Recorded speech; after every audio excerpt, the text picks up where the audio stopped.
तो प्यारे बच्चों, आप सभी का एक बार फिर से आपके अपने संजय पांडे क्लासेस में स्वागत है।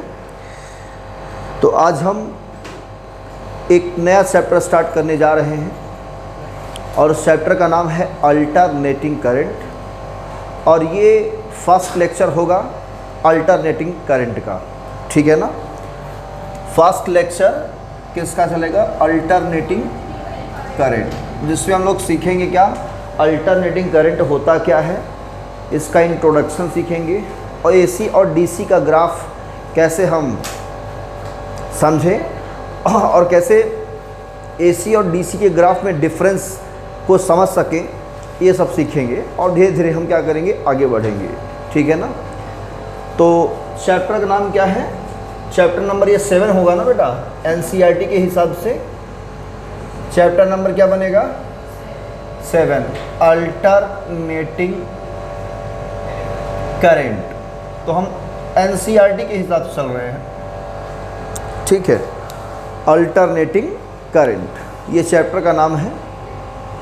और थोड़ा सा हम पीछे इसके पहले वाले चैप्टर में हम थोड़ी सी डिस्कशन करना चाहेंगे। इसके पहले वाले चैप्टर में हमने आपको एक सिखाया था अल्टरनेटिंग ईएमएफ, बोलो पढ़ाया था। वो अल्टरनेटिंग ईएमएफ कैसे इंड्यूस्ड हुआ था?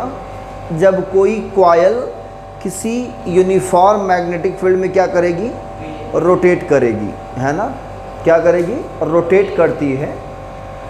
तो उसमें जो ईएमएफ जनरेट होगा या इंड्यूस्ड होगा, वो इंड्यूस्ड ईएमएफ अल्टरनेटिंग होगा। कैसा होगा? हाँ, मतलब उसका ईएमएफ एक बार एक डायरेक्शन में इंक्रीज़ करेगा, मैक्सिमम वैल्यू तक जाएगा, फिर डिक्रीज़ करके 0 होगा, फिर अपोजिट डायरेक्शन में इंक्रीज़ करते हुए मैक्सिमम होगा, फिर घट करके 0 होगा, फिर से उसी डायरेक्शन में मैग्नीट्यूड उसका मैक्सिमम होगा। तो कहने का सेंस है डायरेक्शन चेंज होता रहेगा और मैग्नीट्यूड भी चेंज होता रहेगा, है ना। और एक फिक्स टाइम के बाद वही मैग्नीट्यूड और वही डायरेक्शन में क्या होता है? रिपीटिंग होता है, फिर से रिपीट करेगा वो। क्लियर? तो ऐसे हम ईएमएफ कहेंगे अल्टरनेटिंग ईएमएफ, या इसी को वोल्टेज भी कहते हैं। ठीक है। तो वहाँ पे हमने इंड्यूस्ड पढ़ा था, यहाँ पे हम सोर्स को लेंगे जो कि कंटिन्यू अल्टरनेटिंग ईएमएफ जनरेट करता रहेगा, मतलब क्रिएट करता रहेगा। ठीक है ना।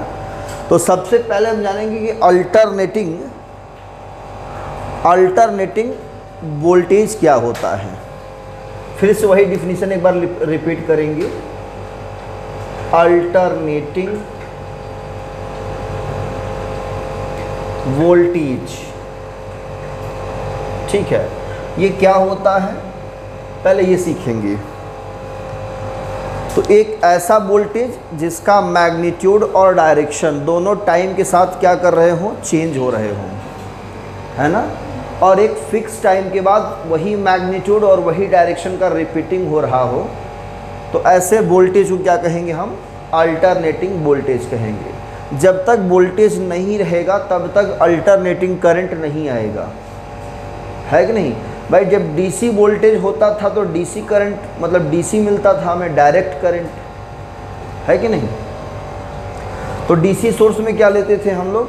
बैटरी लेते थे, सेल लेते थे, ये सब क्या होते थे? DC source.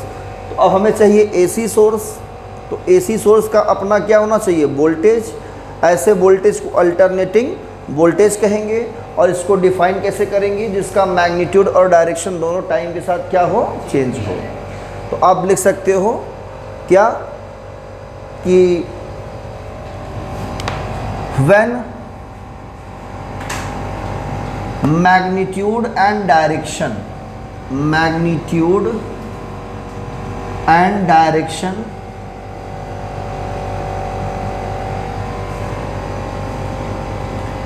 change with time, change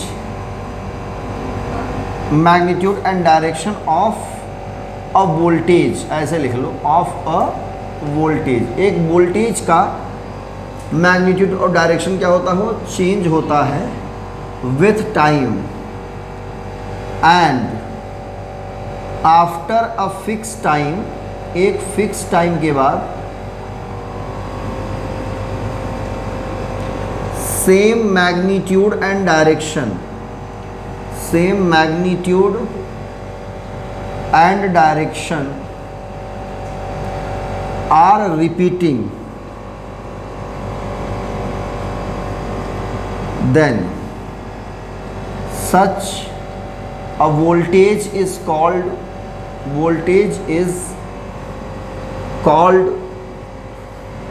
alternating voltage. उसे हम लोग क्या कहेंगे? अल्टरनेटिंग वोल्टेज कहेंगे, ठीक है ना। और किसी इंस्टेंट पे, मतलब इंस्टेंटेनियस वैल्यू,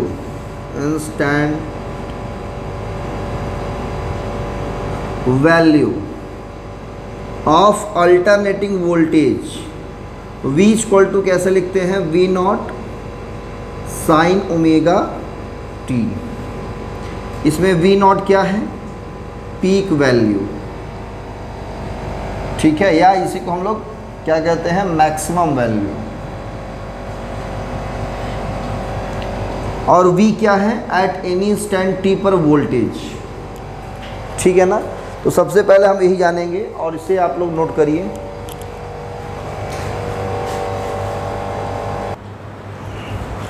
तो ये आपने नोट कर लिया। अब कोई पूछे अल्टरनेटिंग सोर्स का सिंबल क्या होगा? सिंबल ऑफ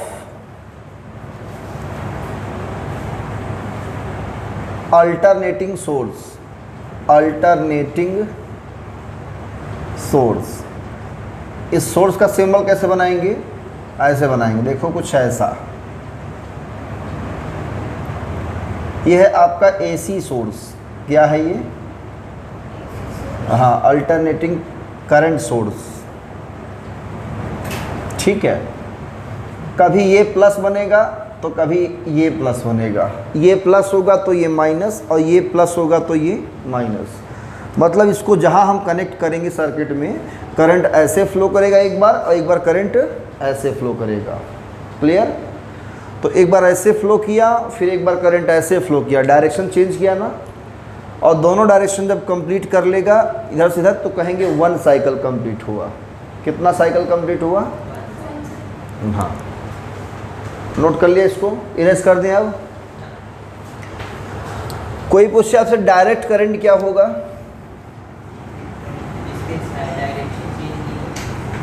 अच्छा, डेफिनेशन क्या बताएंगे अल्टरनेटिंग करंट का? यही रहेगा। फर्क क्या रहेगा? यहाँ पे करंट हो जाएगा, ऑफ अ करंट, ठीक है ना। तो अल्टरनेटिंग करंट का डेफिनेशन आप लोग एक्सप्लेन कर लेंगे ना, कि when the magnitude and direction of a current change with time and after a fix time same magnitude and direction are repeating, है कि नहीं? Very good. तो इसी तरह से आप उसका डेफिनेशन बता सकते हो। अब पैराग्राफ चेंज कर लिखिए। Instantaneous equation, instantaneous equation of AC is given by, कैसे देंगे? I equal to I not sine omega t। इसमें I नॉट क्या है? Peak value of AC, value of AC। Clear है? या मैक्सिमम वैल्यू। ग्राफ कैसा होगा इसका? इधर टाइम लेंगे, इधर लेंगे करंट I, ये 0 है, तो ग्राफ हमारा कुछ ऐसा होगा, है ना। ये है एक साइकिल कंप्लीट T, इसको हटा देते हैं, एक ही दिखाते हैं। ये T/2, ये पीक वैल्यू आपका I नॉट है, T/4 पे है। यहाँ भी क्या है? आपका I नॉट है, ये 3T/4 पे है, और यहाँ करंट क्या है? 0। तो अल्टरनेटिंग करंट का ग्राफ कैसा बना? कुछ इस तरीके से। इसको बोलते हैं साइन कर्व। क्या बोलते हैं? या साइन का ग्राफ, ठीक है ना, या साइन्यूसोइडल ग्राफ कह सकते हो। आपने वेब में पढ़ रखा होगा 11th क्लास में sine graph, y = a sin omega t पढ़ा है ना। SHM का इक्वेशन वगैरह नहीं पढ़ा है, तब पढ़े नहीं है तो आपको नया नया लगेगा बिल्कुल, है ना। जो बच्चा नहीं पढ़ के आएगा उसका कुछ नहीं हो सकता है ना शिशिर। इकरा कह रही मैं पढ़ ली हूँ ना। हाँ 11th में था, ठीक है। तो ये करंट का ग्राफ है, अल्टरनेटिंग करंट ग्राफ है। कैसा ग्राफ है ये? Alternating current. अब मैं कुछ आपको डीसी की बात करूँगा, डायरेक्ट करंट की। तो डायरेक्ट करंट के लिए बात हम करें, उसका ग्राफ कैसा होना चाहिए बस। अच्छा, तो कुछ एग्जांपल के थ्रू हम आपको समझा रहे हैं डीसी और एसी में डिफरेंस। बनाइए जल्दी से, कुछ एग्जांपल हम दिखा रहे हैं आपको। आप बताइए कि इस ग्राफ डीसी का है कि एसी का, ठीक है।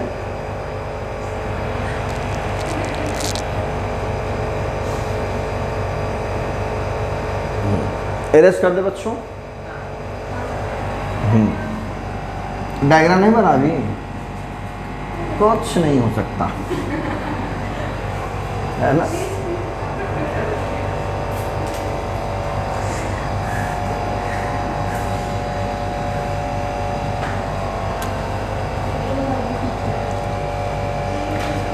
कोई पूछिए आपसे व्हाट इज डायरेक्ट करंट, क्या बताओगे? डायरेक्ट करंट, जिस करंट का डायरेक्शन चेंज नहीं होता, मैग्नीट्यूड भले चेंज हो जाए।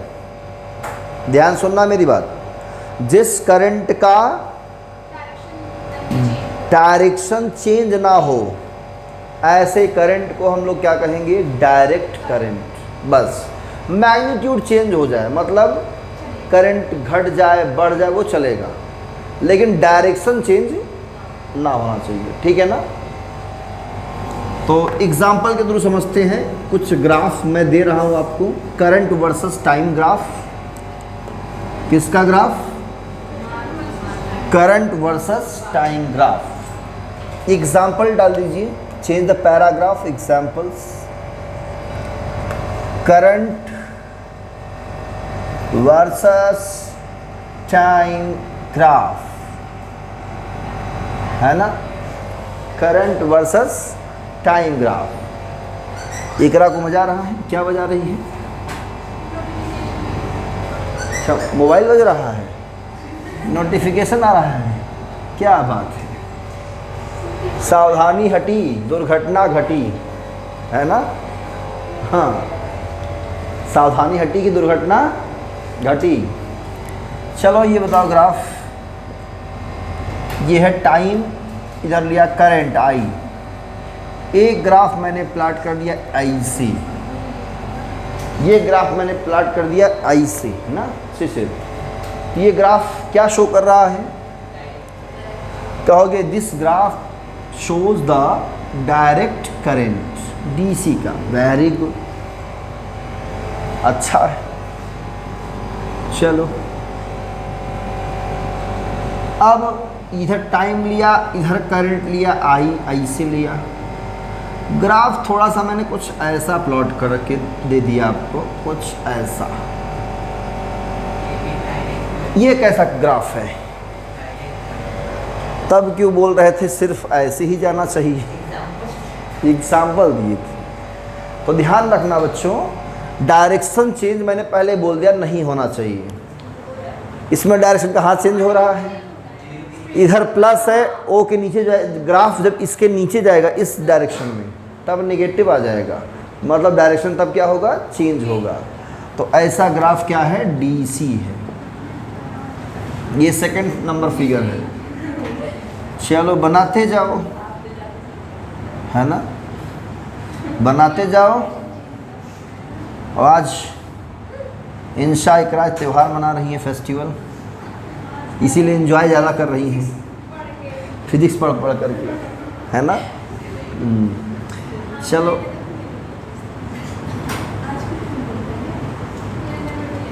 ई कैसा ग्राफ है, एसी का डीसी, ये भी डीसी है ना। तो एमसीक्यू में आपके सब पूछ सकता है कभी नीट के एग्ज़ाम में। टाइम, करंट, ज़ीरो, ऐसे अगर ग्राफ बना तब ये क्या है, ये भी डीसी है। Very good. तो जल्दी फटाफट नोट कर लीजिए इसको।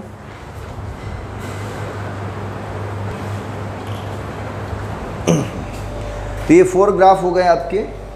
अभी ग्राफ ख़त्म नहीं हुआ, इस टाइप के ग्राफ आपके एमसीक्यू क्वेश्चन में पूछ सकता है कि which graph shows the DC और एसी, है ना, ऐसे आपसे पूछ सकता है। तो अगर आप ग्राफ बढ़िया से क्लियर रखेंगे ना तो एसी के सवाल चुटकियों में सॉल्व कर लेंगे,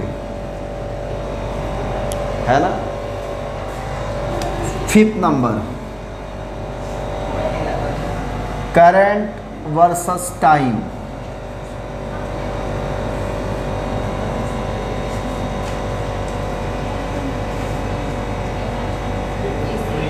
ये ग्राफ क्या शो कर रहा है, ये ग्राफ एसी शो कर रहा है। Very good.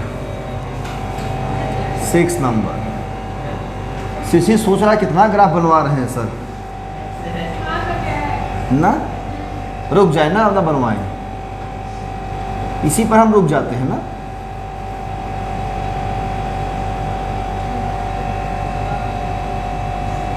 ये ग्राफ क्या शो कर रहा है, वेरी गुड, एसी शो कर रहा है। अब बहुत है ग्राफ, तो अब आप समझ चुके हैं अगर डायरेक्शन चेंज हुआ तो एसी है, डायरेक्शन चेंज नहीं हुआ तो क्या है, डीसी है। Very good. तो 6 ग्राफ बहुत है ना। अब कोई ग्राफ अपने मन से चूज लो, टेढ़ा मेढ़ा दिखा दें ग्राफ ऐसा क्या। चलो एक ग्राफ और, ये है महिमा के नाम ग्राफ, है ना, कुछ ऐसा ग्राफ है।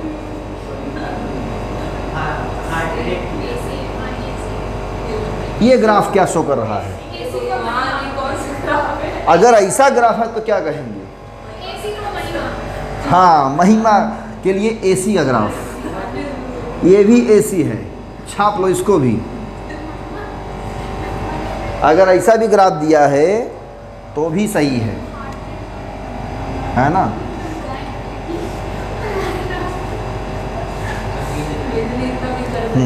ठीक है, ये भी एसी का ग्राफ है। कभी कभी ऐसा भी दिया रहता है, बच्चे बड़े कंफ्यूज हो जाते हैं, कुछ भी हो, डायरेक्शन चेंज हो रहा है ना, बस एसी है कंफर्म, डीसी नहीं हो सकता ना। ये एक ग्राफ और ले लेते हैं।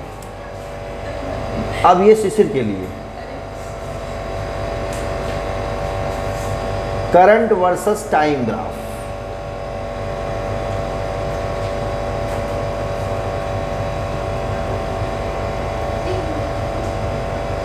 ये ग्राफ कैसा ग्राफ है,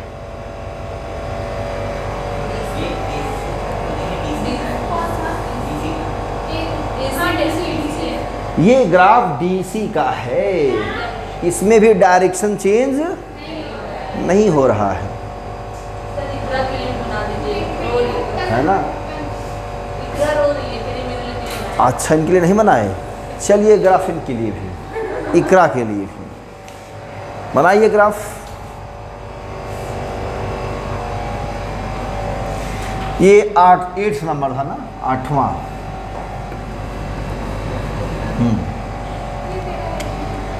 समझ तो चुके हैं बच्चे, है ना।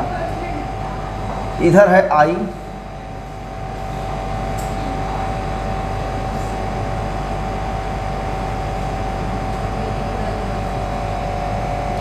ये ग्राफ किसका है, ये डीसी, ये भी ग्राफ डीसी का है, आई एक्स डीसी ग्राफ, है ना। एक इंशा के लिए हम बहुत देर से इंशा को हंसी आ रही है। टाइम इधर लिया करंट, ओरिजिन। ये ग्राफ क्या है? ये ग्राफ एसी का ग्राफ है। समझ चुके आप लोग? ये ग्राफ किसका है? एसी ग्राफ है। बहुत है। अब आप लोग समझ चुके हैं एसी डीसी में फ़र्क है ना। तो सबसे पहले आपको पहचानना आना चाहिए ग्राफ देख करके, ठीक? ग्राफ देखकर एसी पहचानना सीखो। तो अब सीख चुके हैं चीज़, है ना। और जो इसमें पीक वैल्यू होता है उसे हम लोग करंट एम्पलीट्यूड भी कहते हैं, ठीक है। चलिए, अब इसमें अल्टरनेटिंग करंट है, तो अल्टरनेटिंग करंट के लिए कुछ फ्रीक्वेंसी भी होगा, कुछ टाइम पीरियड भी होगा, है ना। तो चलिए हम इसमें थोड़ा सा डिफाइन करेंगे अल्टरनेटिंग करंट के लिए क्या टाइम पीरियड और फ्रीक्वेंसी का डिफिनीशन।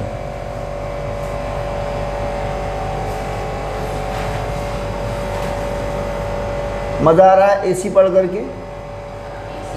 एसी का मतलब अल्टरनेटिंग करंट। एयर कंडीशन में समझना, है ना, कि एयर कंडीशन रूम है, बढ़िया पढ़ाई हो रही है एसी की, एसी का हवा खा रहे हैं आप लोग। घरों में क्या आती है आपके?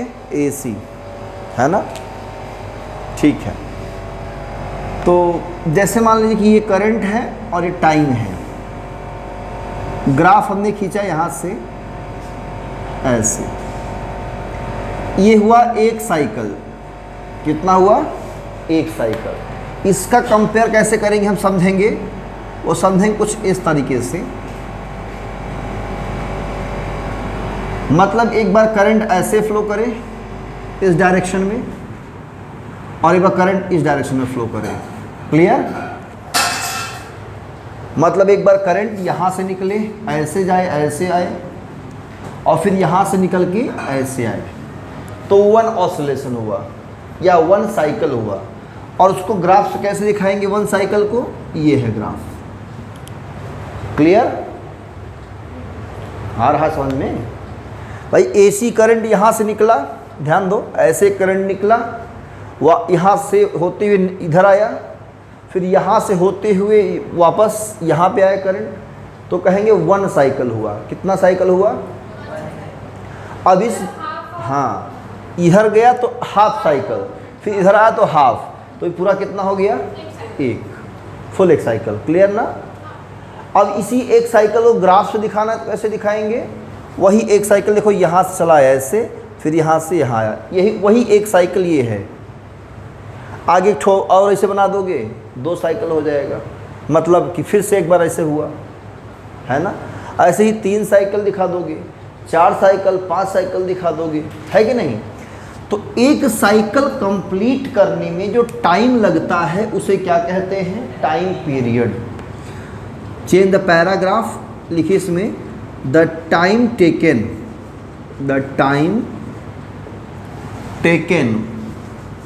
To complete one cycle of AC is called its time period,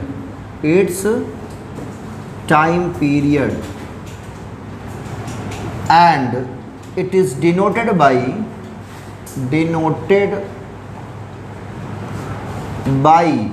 capital T।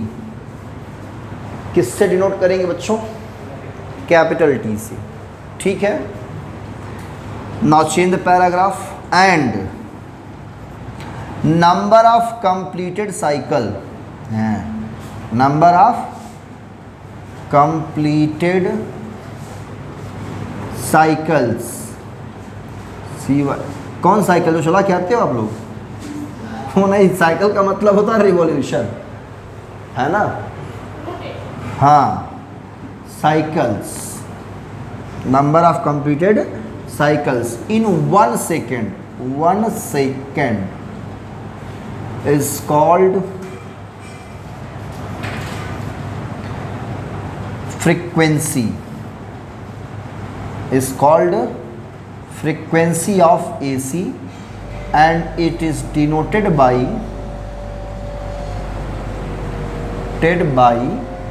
small f। कैसे नोट करते हैं? हाँ, और f और t में एक रिलेशन होता है, रिश्ता होता है बढ़िया सा, f = 1/t, है ना। t की SI यूनिट क्या होती है? It's SI unit is second. क्या होती है? हाँ, टाइम पीरियड का सेकेंड होता है। तो SI unit of frequency f, ये होगा सेकेंड इनवर्स, या इसी क्या कहते हैं? साइकिल पर सेकेंड, साइकिल हाँ पर सेकेंड, या इसी का नाम देते हैं हर्ट्ज। सिंबल है HZ। नोट कर लीजिए इतनी बात।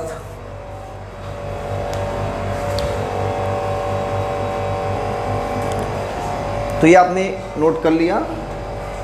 इसमें चेंज द पैराग्राफ लिखिए। Angular frequency, angular frequency is denoted by omega। angular frequency is denoted by omega, है ना।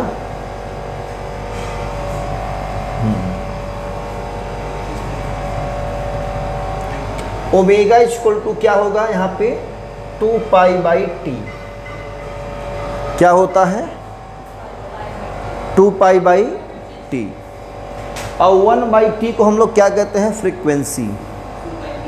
It implies that omega equal to, आप लिख सकते हो 2πf।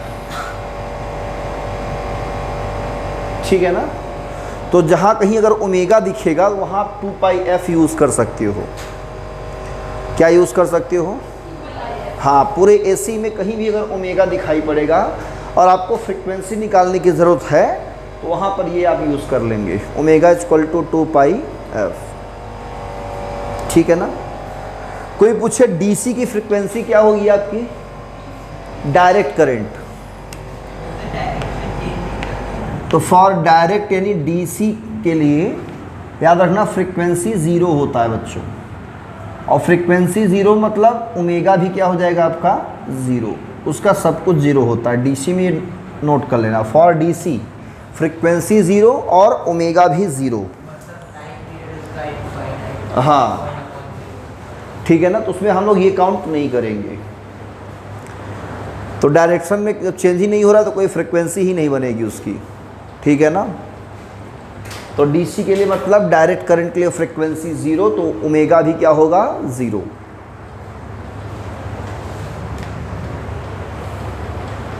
नोट कर लिए इतनी बातें। अब कुछ पॉइंट इसमें नोट कर लेना है। नोट लगा दीजिए, नोट। नोट फर्स्ट, ये ग्राफ आप देख रहे हैं करंट वर्सेस टाइम का। ग्राफ कैसा होता है? ऐसा, है ना। इसमें क्या देख रहे हैं? अगर हम एक साइकिल की बात करें, सिर्फ एक साइकिल को ऑब्जर्व करें, only for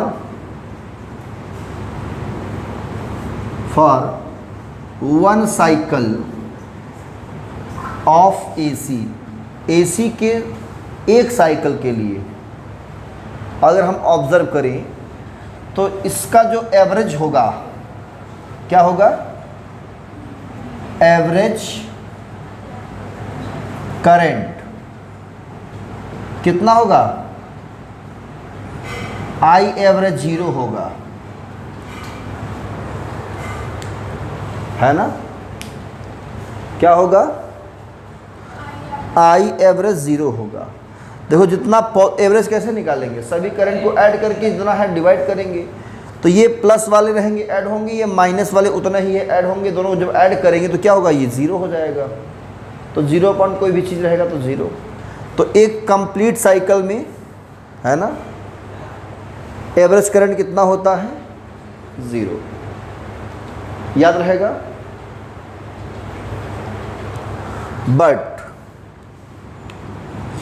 second number note लिखना इसमें,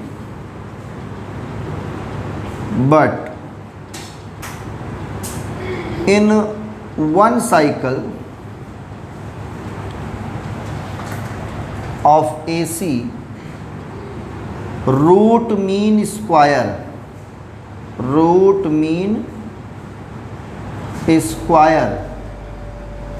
value of current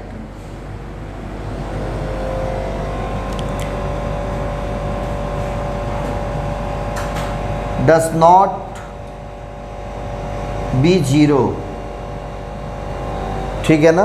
कौन सा value? Root mean square value of current does not be 0। ये 0 नहीं होता है।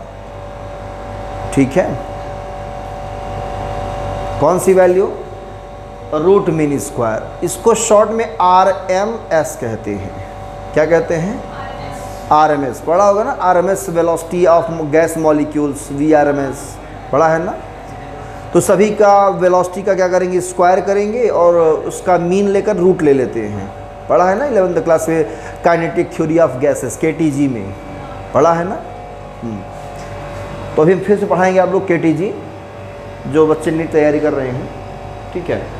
और जो 12 में आ चुके हैं तो वो सिर्फ 11th पढ़ेंगे नहीं, 12 का ही पढ़ेंगे, है ना। तो पीछे की चीज़ें जो है आप लोग याद रखिए, जो पीछे वाली बातें हैं क्लास 11th की। तो ये 2 पॉइंट आप याद रखना। ऐसा ये कन्फर्म होता नहीं है। मतलब ये वन साइकिल में एवरेज वैल्यू क्या होती है? 0 होती है। बट एक साइकिल में RMS वैल्यू वो 0 नहीं होती। क्लियर है ना। ये देखकर ही पता चल रहा है साफ साफ इस ग्राफ से ही, है कि नहीं। अब आपको यही बात प्रूफ करनी है। क्या करनी है? अच्छा, हाफ साइकिल में क्या होगा? इसमें भी 0 नहीं होगा। अगर एवरेज करंट निकालते हैं तो सबके जोड़ कर क्या करेंगे? हम डिवाइड कर देंगे, है कि नहीं। तो ये नोट में याद रखना। अब जो दोनों हमने नोट में यहाँ पे लिखाया आपको, अब इसको प्रूफ करने की बारी आ रही है, लेकिन मैथमेटिकल तरीके से। किस तरीके से? हाँ, इंटीग्रेशन वगैरह करके एक कंप्लीट साइकिल के लिए। तो अब हेडिंग बनने वाला है average value of AC over a complete cycle. Heading क्या रहेगा? Average value of AC over a complete cycle. एक कंप्लीट साइकिल में, है ना, AC की एवरेज वैल्यू। ये हेडिंग आपकी बनेगी।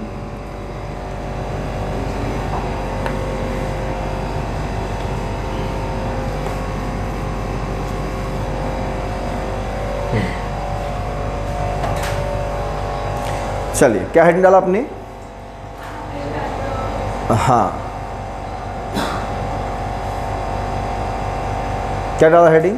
Average value of AC over a half cycle, sorry half over a complete cycle. ठीक है, डाल दिया heading over a complete cycle. तो कंप्लीट साइकिल में हम ग्राफ देखते हैं, कुछ साइन ग्राफ मिलता है, टाइम, करंट I, यही साइकिल है कंप्लीट। इसका स्टार्टिंग टाइम कहाँ से लेंगे? ओरिजिन से। और फाइनल टाइम कहाँ से लेंगे? फाइनल टाइम क्या लेंगे? Capital T। ये क्या है? इसका हाफ, T/2। ठीक है, ये कंप्लीट साइकिल है। इसमें टाइम का जो लिमिट बनेगा वो कहाँ से बनेगा? 0 से कैपिटल T, एक कंप्लीट साइकिल में। ठीक है। चलिए, एवरेज कैसे निकालते हैं? सभी करंट को जोड़ करके जितने करंट होंगे डिवाइड कर देंगे। अब इसमें कितने करंट है तो पता नहीं है ना। हाँ, छोटा सा पार्ट है तो एवरेज करंट कैसे निकालते हैं, हमने करंट इलेक्ट्रिसिटी में आपको सिखाया है। बोलो एवरेज करंट IAV कैसे निकालते हैं बेटा, total charge upon total time, यही पढ़े हो ना। तो टोटल चार्ज कितना मान लेते हैं Q और टोटल टाइम कितना है कैपिटल T। बोलो यही रहेगा ना टोटल टाइम, बोलो टोटल टाइम। ठीक है, चलो ये तो हो गया। इसको बना लो इक्वेशन नंबर फर्स्ट। अब आपको टोटल चार्ज निकालना है। क्या निकालना है बेटा, तो कैसे निकालोगे टोटल चार्ज, तो पहले हम इंस्टेंटेनियस करंट लिख लें, पढ़ा है ना करंट इलेक्ट्रिसिटी में, instantaneous current I equal to क्या होता है, dq बाई dt, है कि नहीं। यहां से अगर हम dq निकाल लें बेटा तो क्या मिलेगा I dt। दोनों साइड का अगर इंटीग्रेशन कर दे अंडर लिमिट तो हमें q मिल जाएगा ना। तो इंटीग्रेट कर देंगे dq, लिमिट कहाँ से लेंगे 0 से q, I dt, इसकी लिमिट कहाँ से लेंगे 0 से कैपिटल T ले लेंगे। ये हमारा क्या हो जाएगा d, ये q हो जाएगा। I को मत करो, वही रहने दो, I dt 0 to t, question number second. अब इस q की वैल्यू कहाँ पुट कर दी, फर्स्ट में। तो by equation first and second I average कितना आएगा, I dt 0 to capital T upon T, बोलो सही है। Equation number third, we know that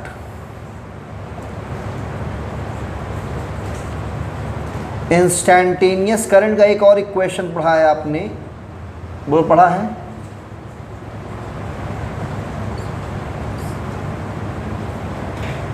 किसका, AC का।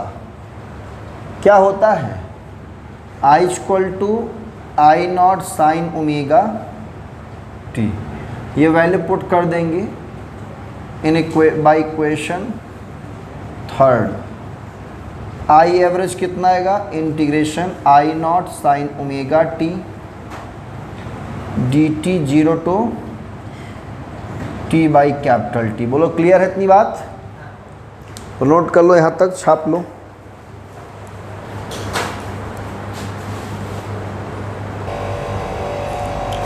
तो अब इसके आगे कैसे सॉल्व करेंगे, इसे हमें क्या करना है, सॉल्व करना है। कैसे सॉल्व करोगे, इंटीग्रेशन आता है कि नहीं, नहीं आता, 0 बटा 0 नहीं आता। यहाँ I नॉट कॉन्स्टेंट बाहर कर लीजिए, अपॉन T भी बाहर कर लीजिए, कोई मतलब नहीं है यहाँ पे। तो I average I not by T integration sign omega T dt 0 से कैपिटल T। साइन का इंटीग्रेशन क्या होता है बच्चों, माइनस कॉस होता है। माइनस श्योर हैं आप लोग, क्योंकि साइन का डिफरेंशिएशन कॉस प्लस में होता है, तो इंटीग्रेशन में क्या होगा माइनस। लेकिन एक प्रॉब्लम छोटी सी हो गई है, यहाँ t है, यहाँ ओमेगा t है, एक्स्ट्रा है ओमेगा।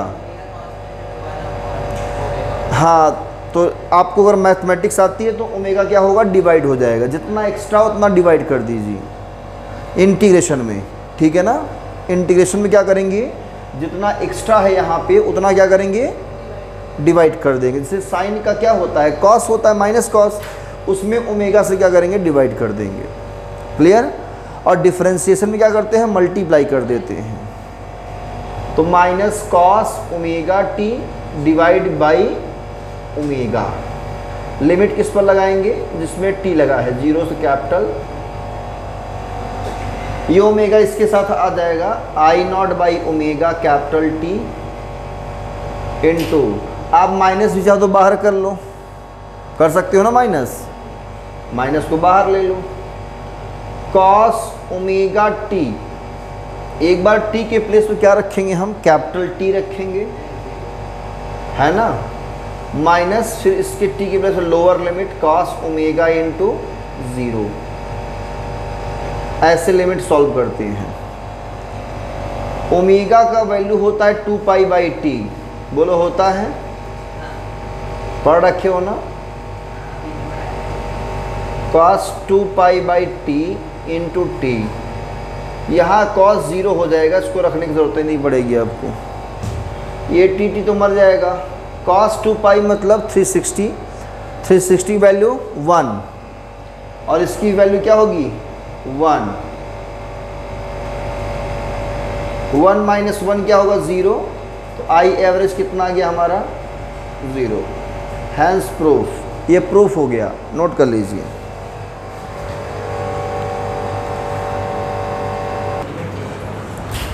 तो बच्चों ओवर हाफ साइकिल अगर हमको निकालना है यहाँ से लेकर के यहाँ तक का, है ना, अगर एवरेज वैल्यू हाफ साइकिल में निकालना है अल्टरनेटिंग करंट का, तो क्या होगा हाफ साइकिल के लिए, तो यहाँ पे टी बाई क्या हो जाएगा 2 हो जाएगा, ठीक है ना, और यहाँ लिमिट भी चेंज हो जाएगी हमारी, यहाँ भी टी बाई 2। इसका जो 2 होगा कहाँ आ जाएगा, ऊपर आ जाएगा, यहाँ आ जाएगा, है ना, यहाँ भी 2 आ जाएगा टी बाई 2, यहाँ भी 2 रहेगा बाहर, यहाँ टी बाई 2, 2, ये 2 हो जाएगा आपका, यहाँ टी बाई 2, टी बाई 2, यहाँ 2, 2 से 2 कैंसिल होगा, ये कॉस पाई कितना होगा -1 हो जाएगा, क्लियर है, और यहाँ पे कितना बचेगा 2 पाई बचेगा, है ना बेटा, और माइनस माइनस कितना हो जाएगा आपका, थोड़ा सा इसको हम इरेज करेंगे, है ना, ये minus I not upon 2 pi in 2 -2, 2 cancel, minus minus plus, अच्छा एक 2 यहाँ रहेगा ना, यहाँ रहेगा, ये ऑलरेडी 2 है यहाँ पे, तो हाँ ठीक है, एक 2 यहाँ भी था और यहाँ भी था 2 एक ऑलरेडी, तो finally I average half cycle में कितना आएगा बच्चों, माइनस माइनस प्लस हो जाएगा, ये भी 2 by pi into I not, ये यूज़ करेंगे, या पाई को हम रखेंगे 3.14 और डिवाइड करें 0.637 आता है क्या शायद, देखो 2 बाई पाई कितना आता है, 2 बाई पाई डिवाइड करो 6366 करके रहा है, तो 0.637 अप्रॉक्स हम लोग लेते हैं, ठीक है, या इसी करेंगे 0.637 आई नॉट, ये आपका जो है फाइनली वैल्यू निकलता है किसमें, हाफ साइकिल में, क्लियर है ना। तो हेडिंग लगा करके क्या लिखेंगे, हेडिंग लगा करके, हाँ, average value of AC over a half cycle, तो हाफ साइकिल ये है, डायग्राम वही रहेगा, डायग्राम बनाने की ज़रूरत नहीं है, आपको यहाँ से लिखना है और नोट करते ये नोट करना है, फिर ये नोट करना है। तो हमने ये देखा कि हाफ साइकिल में एवरेज वैल्यू 0 नहीं होती, कुछ ना कुछ वैल्यू ज़रूर मिलेगी, 0 नहीं मिलेगी, ठीक है ना। तो ये वैल्यू आप लोग नीट के एग्ज़ाम के लिए याद रखना, 2 बाई पाई आई नॉट या 0.637 आई नॉट यूज़ करेंगे न्यूमेरिकल के लिए, नोट कर लीजिए इसे।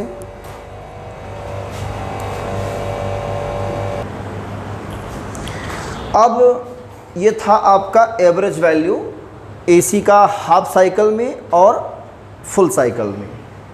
अब हम लोग सीखेंगे आरएमएस वैल्यू, तो हेडिंग लगा दीजिए RMS value of AC over a complete cycle, ठीक है, आरएमएस वैल्यू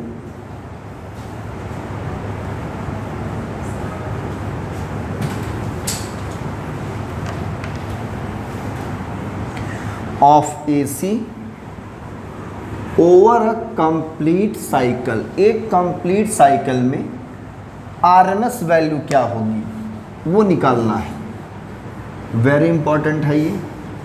डेरिवेशन बहुत इंपॉर्टेंट है। इन तीनों डेरिवेशन में से कोई एक डेरिवेशन आपके बोर्ड एग्ज़ाम में आ सकता है, ठीक है। It is denoted by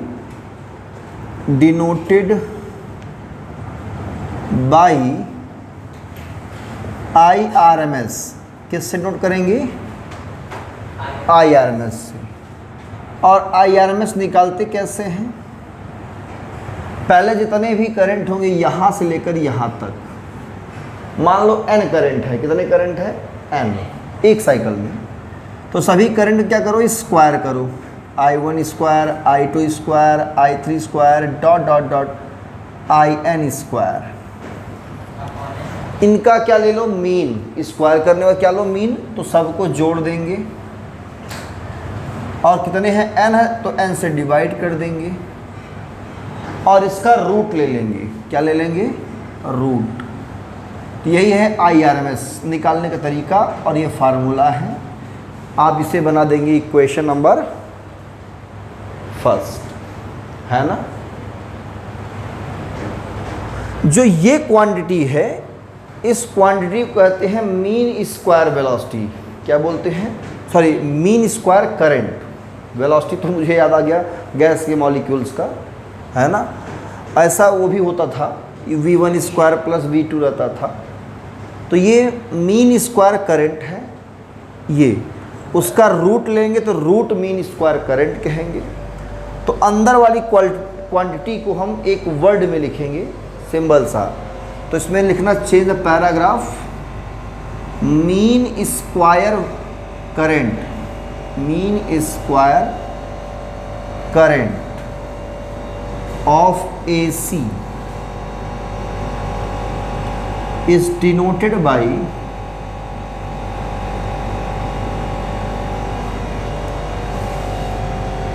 I square बार। क्या कहेंगे? I स्क्वायर बार। तो I स्क्वायर बार कितना हो जाएगा हमारा? I1 square plus I2 square plus dot dot plus IN square by n। तो फर्स्ट एंड सेकेंड जहाँ पे ये है वहाँ पे I स्क्वायर बार रख देंगे। IRMS हमारा कितना जाएगा? Under root I square bar. Equation number third. तो ये भी क्या एक तरह से एवरेज वैल्यू है, बोलो है कि नहीं? ये भी क्या है? एवरेज है। तो अगर हम ये I स्क्वायर बार निकाल लें और उसकी वैल्यू ला के यहाँ पुट कर दें तो IRMS अपने आप मिल जाएगा, है ना। तो हमारा पहला टारगेट क्या रहेगा? I स्क्वायर बार निकालने का। क्या निकालेंगे का? हाँ, कैसे निकालेंगे? यहाँ तो नोट कर लिया आपने, थर्ड तक इरेज कर दें। अब हमारा एम क्या रहेगा? I स्क्वायर बार कैलकुलेट करना, मीन स्क्वायर करंट कैलकुलेट करना एक कंप्लीट साइकिल में, ठीक है ना। इरेज करते हैं।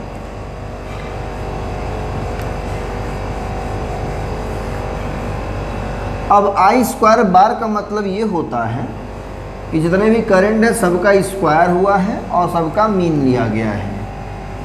तो स्क्वायर करने बाद सबको जोड़ा गया होगा, है ना। और एक कंप्लीट साइकिल में तो I स्क्वायर बार को हम लिख सकते हैं,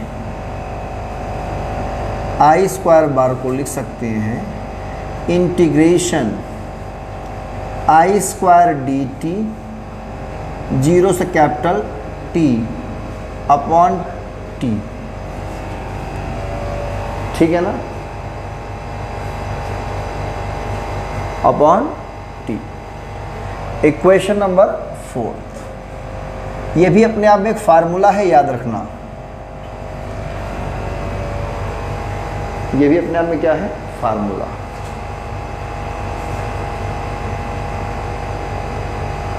अब I इक्वल टू आपने क्या पढ़ा है?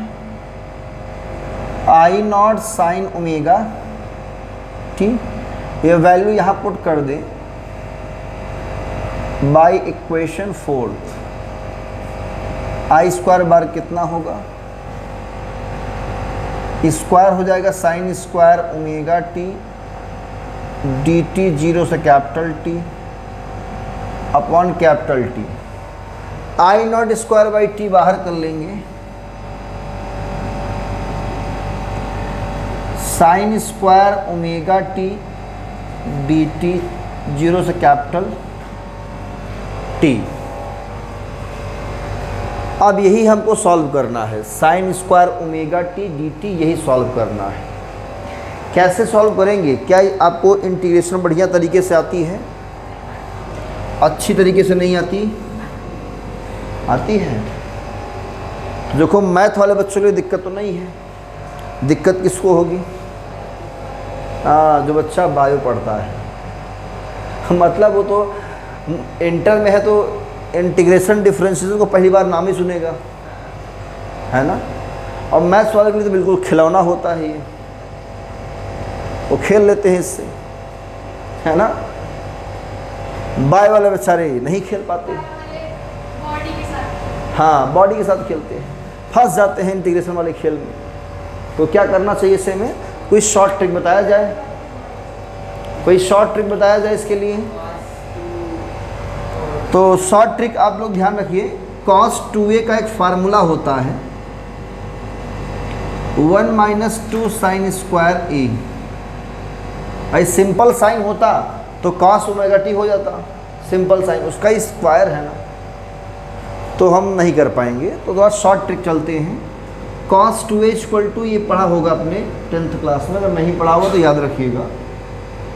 यहाँ से साइन स्क्वायर निकाल सकते हो क्या? इसको इधर भेजो, इसको उधर भेजो, तो 2 साइन स्क्वायर ए कितना होगा? 1 माइनस कॉस 2a। यहाँ से साइन स्क्वायर ए निकाल लो, कहोगे 1 माइनस कॉस 2a बाई 2। अब ए के प्लेस अगर ओमेगा टी रखो तो साइन स्क्वायर ओमेगा टी कितना होगा? 1 minus cos 2 omega T by 2। बोलो हो जाएगा ना। ये वैल्यू उठा के हम वहाँ पे रख देंगे। It implies that I square bar कितना होगा? I naught square by T integration 1 minus cos 2 omega T upon 2, आगे क्या रहेगा? डी टी, जीरो से कैपिटल टी। ये 2 को बाहर कर लिया जाए, अच्छा नहीं लग रहा है, वहाँ पे रोड़ा बन के बैठा हुआ है। 2 इधर लाओ, 2t। अब ये अंदर मल्टीप्लाई करोगे तो अलग अलग होगा, इंटीग्रेशन डी टी, जीरो से capital T, minus integration cos 2 omega t d T, और जीरो से कैपिटल टी, ये बड़े ब्रैकेट में लिखेंगे इसको, ठीक है। तो ये t हो जाएगा सिर्फ, अपर लिमिट माइनस लोअर लिमिट, सिर्फ t बचेगा, कैपिटल टी। महिमा समझ में आ रहा है कि बाउंस कर जा रहा है? भाई इसको अलग अलग कर दिया, 2 को इधर कर दिया, इंटीग्रेशन डी टी, टी बचेगा, और टी में अपर लिमिट माइनस लोअर लिमिट करेंगे तो टी माइनस 0 टी आएगा। तो फाइनली इसको मैं टी, कैपिटल टी लिख देता हूँ। यहाँ 2 ओमेगा क्या है? एक्स्ट्रा है, तो कॉस का इंटीग्रेशन क्या होगा? साइन होगा, और कॉस का डिफरेंशिएशन माइनस साइन होता है ना। तो ये साइन होगा, और साइन 2 ओमेगा टी अपॉन जितना एक्स्ट्रा इसे डिवाइड कर देंगे, और इसमें भी लिमिट लगा देंगे इस जगह पे, जीरो से कैपिटल टी, ठीक है। थोड़ा इसको और सॉल्व करेंगे। टी माइनस, यहाँ एक बार upper limit minus lower limit रखेंगे, तो साइन 2 ओमेगा टी के प्लेस पे कैपिटल टी, माइनस 0 रखोगे तो साइन 0 हो जाएगा पूरा, अपॉन 2 ओमेगा, है ना। और इसका वैल्यू कितना होगा? Omega value 2 pi by T, T से टी कट जाएगा, 2 पाई, और 2 पाई इंटू 2 4 पाई, साइन 4 पाई की वैल्यू 0 होगी, तो 0 माइनस 0 ओवरऑल 0, और 0 बटा कोई भी चीज़ 0, तो पूरा टर्म क्या होगा? 0। समझ में आएगा नहीं इतना? ये पूरा 0 हो जाएगा। कैसे होगा? जब आप लोग सॉल्व करेंगे तो ये पूरा टर्म क्या हो जाएगा आपका? 0। तो फाइनली मैं यहाँ लिख रहा हूँ इस चीज़ को इस साइड में, तो आई स्क्वायर बार ये हमारा आएगा आई नॉट स्क्वायर बाई 2t, यहाँ t बचेगा, टी कैंसिल, तो आई स्क्वायर बार कितना आएगा आई नॉट स्क्वायर बाई 2। और पहले क्या बनाए थे, इक्वेशन नंबर क्या बनाए थे यहाँ पे बेटा,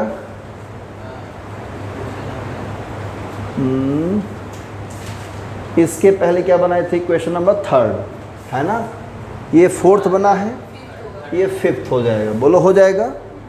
तो जो 3rd वाला था उसमें ये रख दें, बोलो हमने निकाल लिया ना ये, तो 3rd and 4th 5th I R M S हमें कितना मिलेगा, अंडर रूट के अंदर I naught square by 2, square root ले लेंगे इसका, क्या ले लेंगे इसका, तो आई आर एम एस कितना आ जाएगा हमारा फाइनली आई नॉट बाई √2। बोलो क्लियर है। √2 की वैल्यू क्या होती है 1.414, 1 में डिवाइड कर देंगे तो क्या आएगा 0.707। बोलो I R M S 0.707 into I not है कि नहीं, ये आ जाएगा। तो यही है आई आर एम एस, और इसी को देखकर वी आर एम एस भी लिख सकते हो, बोलो वो भी अल्टरनेटिंग है, तो वी आर एम एस क्या होगा सिमिलरली इसी प्रकार से, हाँ वी आर एम एस होगा वी नॉट बाई √2 या 0.707 वी नॉट, ऐसे इसको भी आप प्रूफ कर सकती हो, कर लोगे ना, सेम प्रोसेस तरीका है, यही है। तो आज के इस एसी के लेक्चर में इतना ही, इतना घर जाके प्रैक्टिस करिएगा, तब तक पढ़िए, all the very best, thank you.